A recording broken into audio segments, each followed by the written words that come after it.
బడ్జెట్పై మాజీ సీఎం కేసీఆర్ అసంతృప్తి వ్యక్తం చేశారు. ఏ ఒక్క పాలసీని నిర్దిష్టంగా రూపొందించలేదని మండిపడ్డారు. ఈ వ్యాఖ్యలకు సీఎం రేవంత్ రెడ్డి కౌంటర్ ఇచ్చారు. చీల్చి చెండాడతామనంటే బుల్లెట్ ప్రూఫ్ జాకెట్ వేసుకుని వచ్చానన్నారు. ఏ ఒక్కదాని మీద కూడా గ్యాస్ ట్రాషే తప్ప చిల్లర మల్లర ప్లాట్ఫామ్ స్పీచ్ లాగా ఉంది తప్ప అది బడ్జెట్ ప్రసంగం లాగా లేదు. రాజకీయ సభలలో చెప్పినట్టుంది తప్ప ఏ ఒక్క పాలసీని కూడా నిర్దిష్టంగా ఈ పనిని మేము ఎట్లా సాధిస్తాం, మా గోల్స్ ఇవి, మా టార్గెట్స్ ఇవి అనే పద్ధతి కానీ పద్దు కానీ లేదు. ఇది పేదల బడ్జెట్ కాదు, రైతుల బడ్జెట్ కాదు, యువల బడ్జెట్. విశ్లేషణలో మీకు తెలుస్తుంది. భవిష్యత్తులో బ్రహ్మాండంగా మేము దీన్నంతా కూడా చీల్చి చెండాడబోతాం. వారి అనుభవంతో మాకేమైనా సూచనలు ఇస్తారని ఎదురు చూసిన చీల్చి చెండాడతా అంటే ఎందుకైనా మంచిదని బుల్లెట్ ప్రూఫ్ జాకెట్ కూడా తోడుకొని వచ్చిన మా అధ్యక్ష. మా వెంకటరెడ్డి గారు అయితే 10 గంటలకు అసెంబ్లీ అని అంటే 9:30కే వచ్చి కూర్చున్నాడు. అదేందో చూద్దామని చెప్పి ఒక సినిమాలో మీకు తెలుసు కదా అధ్యక్ష, నేను ఊరు బయట ఉన్న కొండను ఎత్తుతా మీరు రాండి అని సవాల్ ఇస్తుండే ఒక ఆయన. ఊరంతా వచ్చిందారే ఎట్లెత్తుతాడో చూద్దామని. ఇంకా పేల్వాన్ కూడా కొండ దగ్గరకు వచ్చిండు. వచ్చే మొత్తం జబ్బలు జరుచుకొని తొడలు కొట్టుకొని చెప్పిండట, మీరు అందరు కలిసి ఎత్తి నా మీద పెట్టుండి మోసి చూపిస్తా అని. గట్లనే ఉంది అధ్యక్ష వాళ్ళ చీల్చి చెండాడు కూడా. తెలంగాణలో దశ దిశ లేని పాలన కొనసాగుతోందని కాంగ్రెస్ సర్కారుపై ఆరోపణలు చేశారు మాజీ మంత్రి హరీష్ రావు. కుట్రతోనే గత 10 ఏళ్ల బీఆర్ఎస్ పాలనపై బడ్జెట్ స్పీచ్లో విమర్శలు చేశారన్నారు. అయితే హరీష్ వ్యాఖ్యలను తప్పుపట్టారు ఆర్థిక మంత్రి భట్టి విక్రమార్క. బడ్జెట్పై అన్ని వర్గాలు ప్రశంసిస్తుంటే హరీష్కు మాత్రం కంటగింపుగా ఉందన్నారు. మన రాష్ట్రంలో దశ దిశ లేని పాలన నడుస్తుంది. ఈ రోజు వరకు ఒక్క పాలసీని సమగ్రంగా రూపొందించలేదు, ప్రజలకు వెల్లడించలేదు. ఎంతసేపు ఉత్త రాజకీయ వృధా, కాయగొరుకుడు మాటలు, విజన్ లేదు, విషయం లేదు. ఇప్పటి వరకు సాధించిన ఒక విజయం లేదు. ఆర్థిక మంత్రి గారు స్వీపింగ్ కామెంట్స్ చేయడంలో సిద్ధహస్తులని ఈ బడ్జెట్ నిరూపించింది. ఒకవైపు బీఆర్ఎస్ ప్రభుత్వం గత 10 ఏళ్లలో అన్ని రంగాల్లో పూర్తిగా వైఫల్యం చెందిందని రాశారు.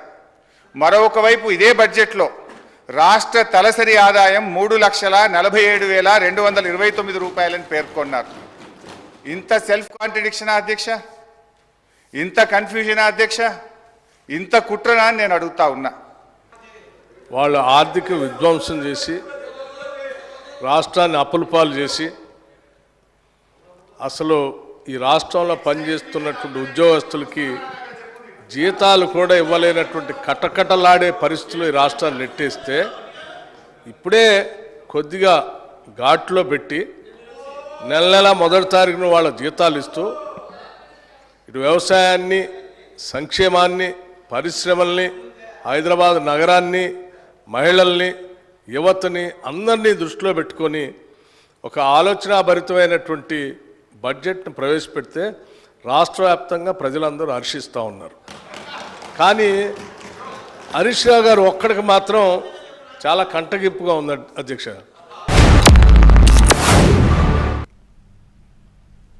వ్యవసాయ మోటార్లకు మీటర్ల అంశంపై అసెంబ్లీలో మాటల యుద్ధం జరిగింది. 30,000 కోట్ల అప్పులు తీసుకునే అవకాశం కల్పిస్తామన్న మీటర్లను పెట్టలేదన్నారు హరీష్ రావు.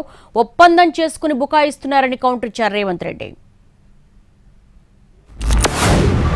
కేంద్ర ప్రభుత్వం 30,000 కోట్ల రూపాయల అప్పు మాకు ఇస్తామన్నా బోరు బావుల కాడ మీటర్లు పెట్టము, మేము విద్యుత్ సంస్కరణలను ఒప్పుకోము అని సభానాయకుడిగా కేసీఆర్ గారు ఇక్కడ ఉండి చెప్పారు అని నేను చెప్పిన. దాని మీద లేచి ముఖ్యమంత్రి గారు ఈ కాగితం నాకు పంపారు. నేను ఇచ్చే కాగితం కూడా మీ ద్వారా మళ్ళీ వారికి పంపుతా. బావులకు కాకుండా ఇది మీటర్లు, పాత మీటర్లు ఉన్న చోట కొత్త మీటర్ పెట్టడం, రిప్లేస్ తప్ప స్మార్ట్ మీటర్ తప్ప అసలు కొత్తగా మీటర్లు పెట్టే ముచ్చటనే ఇలా లేదు. డిస్ట్రిబ్యూషన్ ట్రాన్స్ఫార్మర్స్ దగ్గర 100% మీటర్లు పెడితే డిస్ట్రిబ్యూషన్ ట్రాన్స్ఫార్మర్స్ ఎక్కడుంటాయి అధ్యక్ష?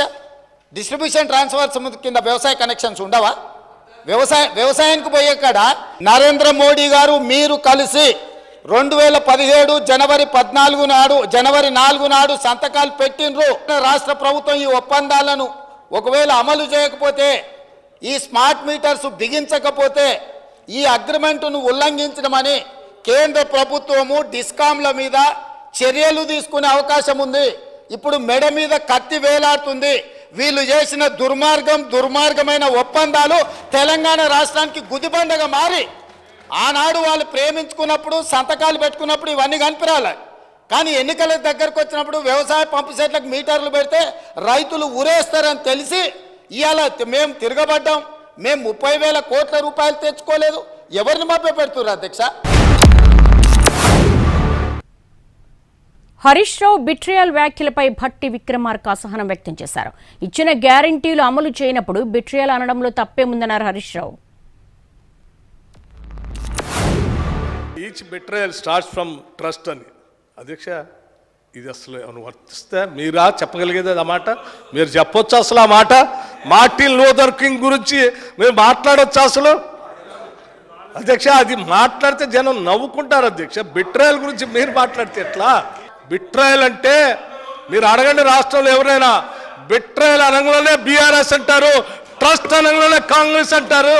అది కదా మీరు మాట్లాడితే ఎట్లా? మేము మాట్లాడాల్సింది మీరు మాట్లాడితే ఎట్లా సార్? గ్యారంటీలు అమలు ఎప్పుడని మాట్లాడితే మళ్ళా గదే పాత ముచ్చట చెప్పేటువంటి ప్రయత్నం భట్టి గారు చేశారు.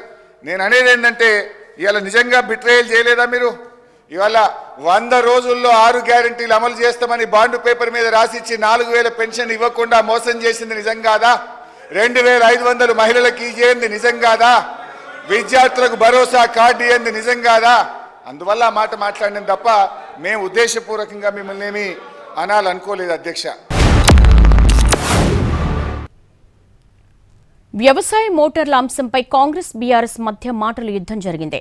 మీటర్లపై కాంగ్రెస్ అబద్దాలు చెప్తోందన్నారు హరీష్ రావు. తాము మీటర్లు పెడతామని చెప్పలేదన్నారు భట్టి విక్రమార్క. కేంద్ర ప్రభుత్వం 30,000 కోట్ల రూపాయల అప్పు మాకు ఇస్తామన్నా బోరు బావుల కాడ మీటర్లు పెట్టము, మేము విద్యుత్ సంస్కరణలను ఒప్పుకోము అని సభానాయకుడిగా కేసీఆర్ గారు ఇక్కడ ఉండి చెప్పారు అని నేను చెప్పిన. దాని మీద లేచి ముఖ్యమంత్రి గారు ఈ కాగితం నాకు పంపారు. నేను ఇచ్చే కాగితం కూడా మీ ద్వారా మళ్ళీ వారికి పంపుతా. వ్యవసాయ బోరు బావులకు కాకుండా ఇది మీటర్లు, పాత మీటర్లు ఉన్న చోట కొత్త మీటర్ పెట్టడం, రిప్లేస్ తప్ప స్మార్ట్ మీటర్ తప్ప అసలు కొత్తగా మీటర్లు పెట్టే ముచ్చటనే ఇలా లేదు. వ్యవసాయ పంప్ సెట్లకి ఏమైనా మీటర్లు పెడుతున్నాను? ఒక్క నిమిషం, నేను పెడతాను ఎప్పుడు చెప్పలేదు కదా. మీరు ఎందుకు అనవసరంగా చూపించేసి మీరు తల్ల కిందలు తపస్సు చేసి ఇబ్బంది పెట్టినా మేము రైతులకి మీటర్లు పెట్టం. మేము పవర్ ఇచ్చేది ఇస్తూనే ఉంటాం. మీరు అనవసరంగా మిస్గైడ్ చేసి ఇంకేదో మాట్లాడి చేయాలని ప్రయత్నం చేయబా. ముఖ్యమంత్రి రేవంత్ రెడ్డి ఎంఐఎం ఎమ్మెల్యే అక్బరుద్దీన్ ఓవైసీ మధ్య ఆసక్తికర సంభాషణ జరిగింది. అక్బరుద్దీన్ ఓవైసీ కొడంగల్ నుంచి కాంగ్రెస్ తరపున పోటీ చేస్తే గెలిపించే బాధ్యత తీసుకుంటానన్నారు సీఎం రేవంత్ రెడ్డి. నామినేషన్ వేస్తే చాలని మిగిలినవన్నీ తాను చూసుకుంటానన్నారు. ఈ వ్యాఖ్యలకు తన స్టైల్లో కౌంటర్ ఇచ్చారు అక్బరుద్దీన్ ఓవైసీ. బతుకున్నంతకాలం ఎంఐఎంతోనే ఉంటానన్నారు.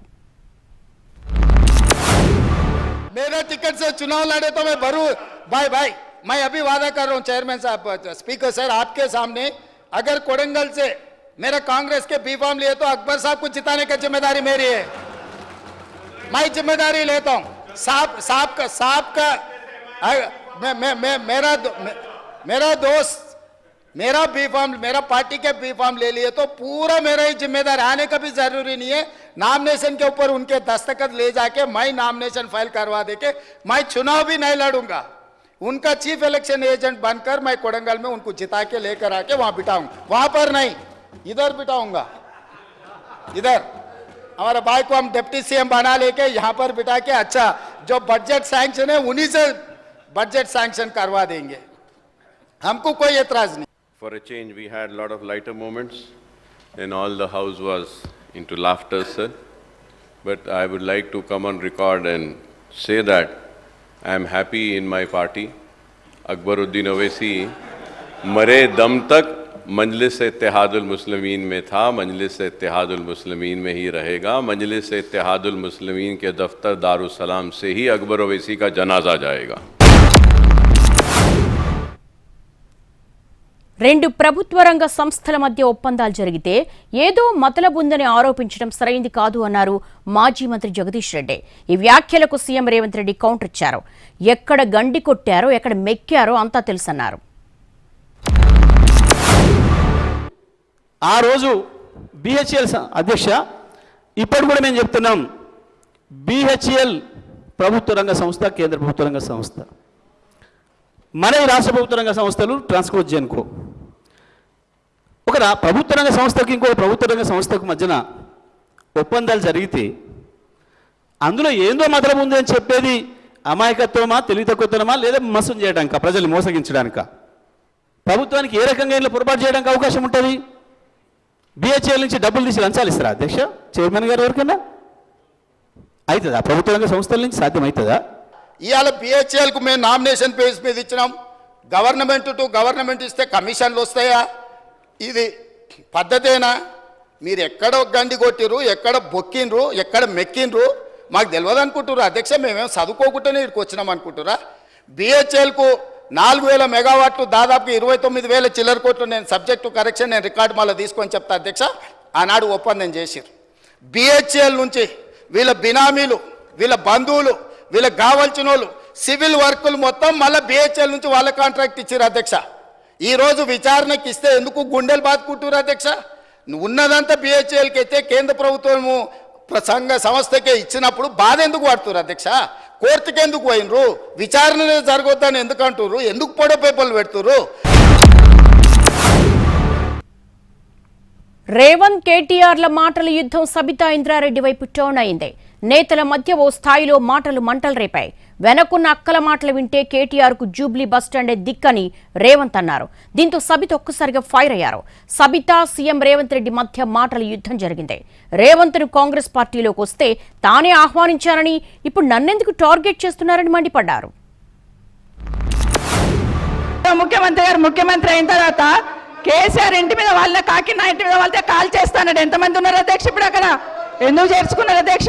గౌరవ ముఖ్యమంత్రి గారు ఎంజాయ్ చేస్తున్నారు. ఇప్పుడు మాట్లాడుతుంటే గుండె మీద చేసుకొని చెప్పాలి అధ్యక్ష. ముఖ్యమంత్రి గారు కూడా ఆ రోజు నేను అక్కగానే ఆశీర్వదించిన, ఆ రోజు పార్టీలోకి వస్తున్నప్పుడు ఒక అక్కగా ఆశీర్వదించిన, బాబు నువ్వు చాలా పెద్దగా ఎదుగుతావు, ఈ రాష్ట్రానికి ముఖ్యమంత్రి అవుతావు, రాయి పార్టీలకని ఆహ్వానించిన నేను. నువ్వు వస్తే భవిష్యత్తులో ఈ పార్టీకి నువ్వు ఆశాకిరణం అవుతావు అని చెప్పి పార్టీలకు ఆహ్వానించిన, లేదా గుండె మీద చేసుకొని చెప్పమనండి అధ్యక్ష.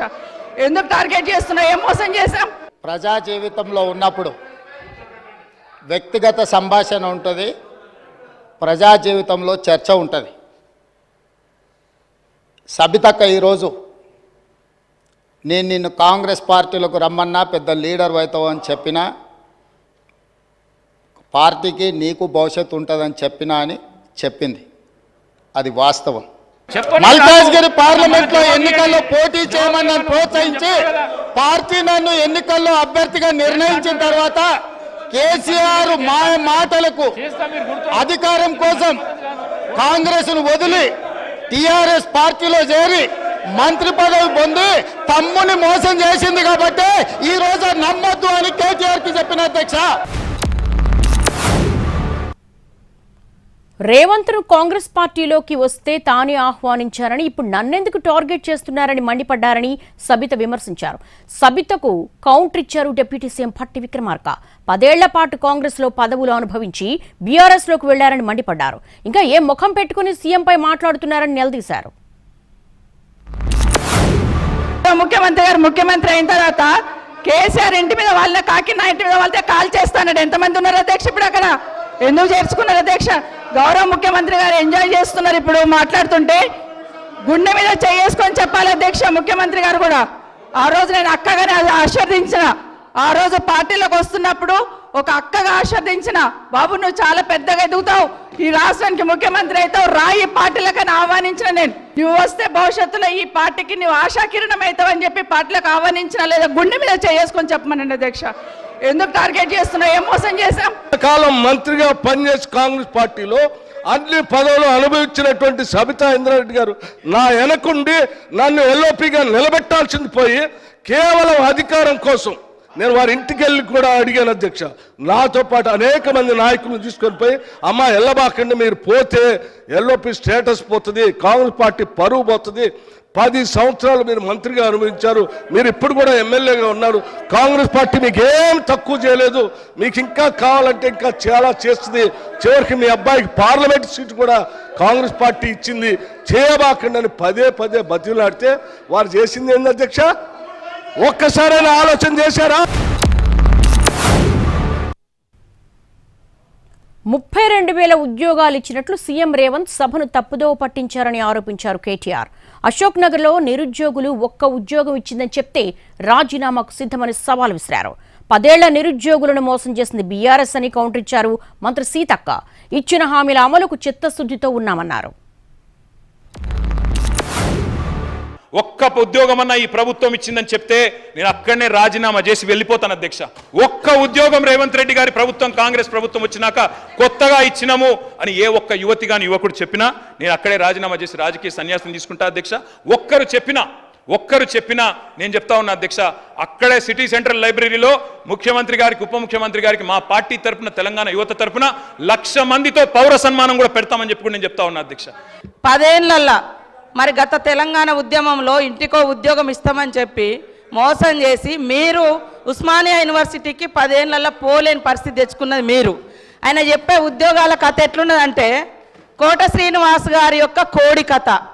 నోటిఫికేషన్లు ఇస్తే ఇచ్చుడు, ఈసారి మళ్ళీ ఓట్లు వేస్తే మళ్ళీ తర్వాత ఉద్యోగాలు ఇస్తాం, అట్లా ఆశ పెట్టుకుంటా మీరు మోసం చేసుకుంటూ వచ్చిర్రు. మరి ఆ 34,000 ఉద్యోగాలు 10 ఏళ్ళ అధికారంలో ఉండి మరి మీరు ఎందుకు ఇవ్వలేకపోయారని చెప్తున్నా. తెలంగాణ అసెంబ్లీలో బీఆర్ఎస్ నేతలపై ఎమ్మెల్యే దానం నాగేంద్ర ఘాటు వ్యాఖ్యలు చేశారు. తన ప్రసంగానికి అడ్డుపడుతున్న బీఆర్ఎస్ నేతలపై తీవ్ర పదజాలంతో విరుచుకుపడ్డారు. బీఆర్ఎస్ ఎమ్మెల్యేలను బయట తిరగనీయనంటూ మండిపడ్డారు. దానం వ్యాఖ్యలను ఎంఐఎం ఎమ్మెల్యే అక్బరుద్దీన్ ఓవైసీ తప్పుపట్టారు. సభకు వెంటనే క్షమాపణలు చెప్పాలని డిమాండ్ చేశారు. హైదరాబాద్లో జరిగినటువంటి విపత్తులు కానీ, ఇది హైదరాబాద్కు సంబంధించినటువంటి గతంలో కేటీఆర్ గారు ఎస్ఎన్డిపి ఊసుకోపోయి బయట కూడా తిరగని కొడుక మేములని ఏమనుకుంటున్నారా మీరు? తోలు తీస్తా కొడుక ఒక్కొక్కంది తోలు తీస్తా ఒక్కొక్కంది చెప్తున్నా, తోలు తీస్తా ఏమరే బయట కూడా తిరగని అని చెప్తున్నా నేను. Very unparliamentary words were used by honorable member. I cannot repeat that, sir. I want to know, sir, honorable speaker, sir, questioning who has provoked, who was wrong, why it happened. Sir, this shouldn't happen. He's a senior legislator. He owes an apology. I request him through you to kindly apologize. It is a very wrong message which will go.